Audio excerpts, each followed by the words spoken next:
અરે ભાઈ આ આઈસ્ક્રીમ ખાવા વાળા લોકો કદાચ ઉભા રહી જજો, તમને આ જગ્યા બતાવી દઈશ. મહેસાણાની એવી ફેમસ જગ્યા છે અને એવી આઈસ્ક્રીમ બની છે, મારા ખ્યાલથી આખા ઉત્તર ગુજરાતમાં તમને આ આઈસ્ક્રીમ તમને નહીં મળે. આ કઈ આઈસ્ક્રીમ છે કે શું છે એનું? જીલાટોસ છે બેસિકલી, આ આઈસ્ક્રીમ્સ નથી. આ આઈસ્ક્રીમ નથી ના, તો આ ક્રીમ છે, પાછું એનો ફ્લેવર છે, તો આ આઈસ્ક્રીમના સ્કૂપમાં છે, તો આઈસ્ક્રીમ જ કહેવાય ને એને તો? ના. જીલાટોસ એક ઇટાલિયન કોન્સેપ્ટ છે, અચ્છા, જેમાં નો કલર, નો એસેન્સ, નો ઓઇલ આવે છે. તો એ બેસિકલી આ જ છે જીલાટોસ. એટલે આમાં કોઈ પેલું પામ ઓઇલ કે પછી વેજીટેબલ ઓઇલ કે કાંઈ નહીં? કશું જ નહીં. એસન્સ નહીં નાખ્યું? ના, કલર બી નહીં. તો પછી આ પીળો કલર તો એમને એમ થોડી થવાનો યાર. પીળો કલર મેંગો કેવી આવે? અચ્છા. મેંગોનો કલર યલો હોય તો એ જ છે, નેચરલ કલર. પછી આપણે એરું એ બેલ્જિયમ ચોકલેટ છે, સ્ટ્રેટ ફ્રોમ બેલ્જિયમ. જે લોકોને આઈસ્ક્રીમ ખાવાની વધારે પડતા શોખીન હોય ને, તો હું કઈ સ્પેશિયલ મહેસાણાથી આ જગ્યા ઉપર આવું છું. અને કદાચ કોઈ વ્યક્તિ મહેસાણાથી વાયા જતું હોય, સિવાલા સર્કલ આવે, તો આ ઇટાલિયન આઈસ્ક્રીમ સ્કૂપ છે. આ જગ્યા ઉપર ચોક્કસ એ વખત તમે આવશો તો હું તમને ગેરંટી આપું છું કે નિરાશ નહીં થાવ. સ્પેશિયલ કોન્સેપ્ટ છે જે ઇટલીથી આવેલો છે, અને આજે પણ ઉપર ટોપિંગથી લઈને જે અમુક વસ્તુ આપણે લાવ્યા છે એનું રો મટીરિયલ કહીએ તો ઇટલીથી ઇમ્પોર્ટ કરી આવડાવીએ છીએ. ઇમ્પોર્ટ થાય છે ટોટલી. તો ભાઈ આપણું પોતાની મહેસાણાની બ્રાન્ડ અહીંયા લોન્ચ થઈ રહી છે. તો હવે તમને બતાવી દઈએ કે આમની ખાસિયત શું છે, આઈસ્ક્રીમમાં કયા કયા ફ્લેવર જોવા મળશે એ મને બતાવી દો પહેલા. ફર્સ્ટ આપણે જોઈ રહ્યા છીએ ખજૂર છે. ખજૂરવાળી? જી, ઓકે. ખજૂર બેઝિકલી એક ઇન્ડિયન આપણું જે હોય છે, ઇન્ડિયન ડેટ્સ આપણે જે ડ્રાય ફ્રૂટ્સ કહીએ છીએ એ છે. ઓકે. તો ખજૂર એ બેઝિકલી આપણી ઇન્ડિયનાઇઝ ફ્લેવર્સ માટે આપણે ખજૂર રાખી હતી. ઓકે. પછી આપણે જે જામુન છે, જામુન બી એક ઇન્ડિયનાઇઝ છે ફ્રૂટ, એ બી અમે એડ કરી છે. ઓકે. પછી વાઇલ્ડ બેરી ચીઝ કેક છે. શું વાત છે? Basically wild berry is all mix berries, બધી મિક્સ બેરીઝ માંથી એનું આવે છે બેરીઝ, અને એમાં ચીઝ બેઝ હોય, ચીઝ નો ટચ હોય. ઓકે. પછી મારે હવે આ બધા આઈસ્ક્રીમ ફ્લેવર જાણતા પહેલા મારે એક કન્ફ્યુઝન છે જે મારે જાણવું છે, ને મારા વ્યુઅરને પણ જાણવું છે. શ્યોર.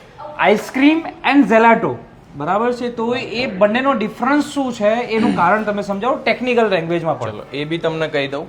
આઈસ્ક્રીમ્સમાં બેસિકલી આપણે જોઈએ છીએ કે 20% ફેટ હોય છે જે આઈસ્ક્રીમ્સ. જીલાટોઝમાં એનું હાફ હોય, અરાઉન્ડ 10 to 12% ફેટ આવે છે. આઈસ્ક્રીમ્સમાં બીજું એ કે આપણે ઓઇલ ખાતા હોય છે, અંદર ઓઇલ આવે, ફ્લેવર આવે, એસેન્સ આવે, એના લીધે આપણને ગળામાં હર્ટિંગ થઈ જાય, થ્રોટમાં. એન્ડ જીલાટોઝમાં એ હોય, જીલાટોઝમાં આપણે નેચરલ ફ્લેવર્સ જ હોય. જેમ કે તમે જુઓ કે સ્ટ્રોબેરી છે જ, એ આપણે સ્ટ્રેટ સ્ટ્રોબેરી જ અંદર નાખીએ છીએ, એમાં અંદર બીજું કંઈ જ નહીં, લેસ શુગર હોય. પછી નો કલર, નો ઓઇલ, એ રીતે આપણો જીલાટોઝ અહીંયા બને છે. ઇન હાઉસ પ્રોડક્શન છે આખું, જાતે જ બનાવીએ છીએ. વાહ. પછી આપણી રોસ્ટેડ આલ્મંડ છે. ઓકે. પછી આપણું કેસર પિસ્તા. ઓકે. પછી આપણું લોટસ બિસ્કોટ જે આપણે લઈ આવ્યા હતા બિસ્કિટ, એના ફ્લેવર સેમ એ જ છે, એનું જ છે, બીજું અંદર કોઈ બી એડિંગ નથી. વાહ. પછી આપણું American nuts. Okay. Plus strawberry છે અને અંજીર વાળી પણ આઈસ્ક્રીમ છે. ઓકે. આ આપણા ડ્રાયફ્રૂટ્સ થઈ ગયા છે. ઓકે. ડ્રાયફ્રૂટ ને બેરીઝ થઈ ગઈ છે. હવે જ્યારે આપણે અહીંયા આગળ આવીએ તો કઈ કઈ વસ્તુ આપણને મળશે? ફ્રૂટ્સ વાળી આઈસ્ક્રીમ છે બધી. હવે આપણે મેંગો જોઈ રહ્યા છીએ. ઓકે. તો મેંગોઝ જે છે આપણે એ જુનાગઢ થી જ લાવે છે. કેસર. પ્યોર એજ છે, કલર બી નથી એમાં, કશું જ નહીં. એનો જ ટેસ્ટ, એનો જ કલર, બીજું કોઈ જ એડેડ કશું જ નહીં. એ રીતે મેંગો છે. બીજું આપણે જોઈ રહ્યા છીએ ટેન્ડર કોકોનટ. ઓકે. જે પ્યોરલી કોકોનટની મલાઈ હોય, હા, એમાંથી જ બનાવેલું છે. કોકોનટની મલાઈ છે, એ જ આના અંદર આપણે નાખીએ છીએ, બીજું કંઈ જ નહીં. આ એક એવો ફ્લેવર છે જે કિડ્સ, એડલ્ટ્સ બધાને ભાવે છે. હું તમને એક ટેસ્ટ કરાવીશ. મારા માટે સર્વિસ આપો છો કે પછી? તમારા માટે નહીં, બધાના માટે છે એકચ્યુઅલી. અમારે અહીંયા એવું છે કે જે બી કોઈ કસ્ટમર્સ આવે પહેલા એમને પહેલા ટેસ્ટ કરાવીએ, એના પછી જે લોકો બાય કરે એમની ચોઇસનું. આ તો આપણે નાનપણની અંદર એકદમ સ્ટ્રેચ વાળી જે બબલ ગમ આવતી, ચ્વિંગમ આવતી હતા, એ જ ફ્લેવર છે. અને સેમ, મતલબ એની અંદર કોઈ કચાશ નહીં. કદાચ આપણે મોઢામાં નાખી હોય તો એમ જ લાગે કે આપણે ચિંગમ ખાધી છે. બરાબર, કોઈ એનો ડિફરન્સ જ નથી.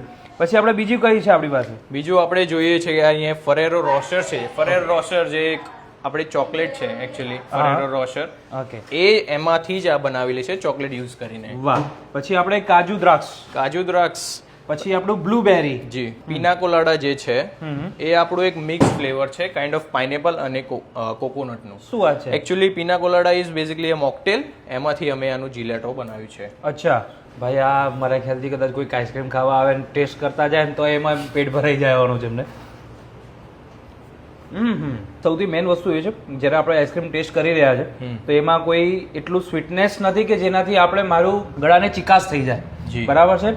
સેકન્ડ વસ્તુ, જ્યારે આપણે આઈસ્ક્રીમ ખાતા હોય તો નોર્મલી કેવું થાય કે એની જે ક્રીમીનેસ એટલી બધી થઈ જતી હોય ને, હા. તો ઉપરનો જે ભાગ હોય જીભના ઉપરના ભાગે એ ચોંટી જતું હોય. આપણે આની અંદર નથી ચોંટતો, એટલે મારા ખ્યાલથી આ 10 to 12% નું ફેટ વાળી જે એ મેથડ આપણે આની અંદર કામ કરતી લાગે છે. જી.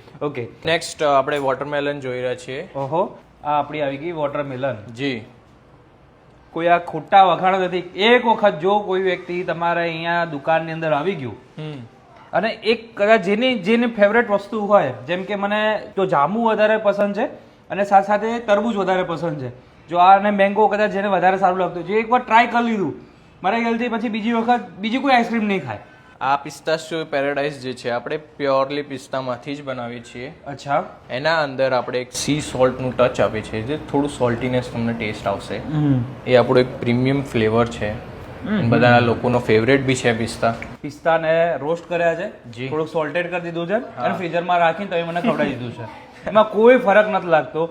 સેમ એ જે ટેસ્ટ જોવો હોય એ ટેસ્ટ તમને આપણે આ જે નામ લખેલા છે ને તમને એનું ફ્લેવર સમજાવે ને એટલે તમને દિમાગની અંદર બીજા કાંઈ સવાલ આવશે જ નહીં, બીજા કાંઈ જવાબ મળશે પણ નહીં. એવા આઈસ્ક્રીમના ફ્લેવર છે. બ્લેક કરન્ટ, ચીકુ, આ બધા ફ્લેવર તમને એક એક વસ્તુ તમને બતાવી દીધી છે. આઈસ્ક્રીમ તમને શું વધારે, આમ તો નોર્મલ બધી જગ્યાએ આઈસ્ક્રીમ મળે છે, અધર બ્રાન્ડની પણ મળે છે, પણ આ આઈસ્ક્રીમમાં તમને શું ખાસિયત વધારે લાગી છે? આમનો જે અમેરિકન નટ્સ અમે ટ્રાય કર્યો, બરોબર, આમાં જે એમનો ટેસ્ટ એકદમ રીચ છે. મેં બહાર બીજા કેટલાય બ્રાન્ડ્સમાં ખાધેલા છે, પણ અહીંયાનો ઇટાલિયન આઈસ્ક્રીમનો ખાધો એ બહુ સારો છે. યસ. પ્લસ આ છે ને જેલેટો ની એક કહેવાય છે ને ટેકનોલોજી કહીએ તો બી ચાલે આપણે દેશી ભાષામાં, તો એ પ્રમાણે આઈસ્ક્રીમ ને જેલેટોમાં આ બંને આઈસ્ક્રીમમાં તમને ફરક કેવો લાગ્યો એમ? આઈસ્ક્રીમ વાઇઝ જેલેટોનો ટેસ્ટ સારો છે. અત્યારે આમ કહેવાય છે નોર્મલ આઈસ્ક્રીમ હોય તો પાણી નામ પીવી પડે, એવું છે. એના કરતાં આમાં બેસ્ટ છે કે આઈસ્ક્રીમ વગર તો નથી જેવું, પાણી અલગ નહીં થતું. બીજું સૌથી મેઇન વસ્તુનો સવાલ હોય કે જ્યારે કદાચ કોઈ આઈસ્ક્રીમ કે એવું આવું ઠંડુ પીણું ખાતા હોય ને તો એની અંદર સ્વીટનેસનું પ્રમાણે કદાચ એસન્સ ને કલર ને એવું બધું નાખી દે ને તો તમને ગળામાં તરત બળવા લાગે. એવું તમારે થયું કે નહીં? એવું બિલકુલ નહીં થતું. નહીં થયું ને? ના, બિલકુલ નહીં. જો અત્યારે 1 તારીખે અમે શૂટિંગ કરી રહ્યા છે, આમ સ્કીમ શું ચાલે છે અત્યારે? કદાચ કોઈ આવે છે ઓફરમાં, શું પડશે અત્યારે આપણી જોડે ઓફર્સમાં છે બાય 1 ગેટ 1 જે છે આપણી જોડે 8th એપ્રિલ સુધી વેલિડ છે.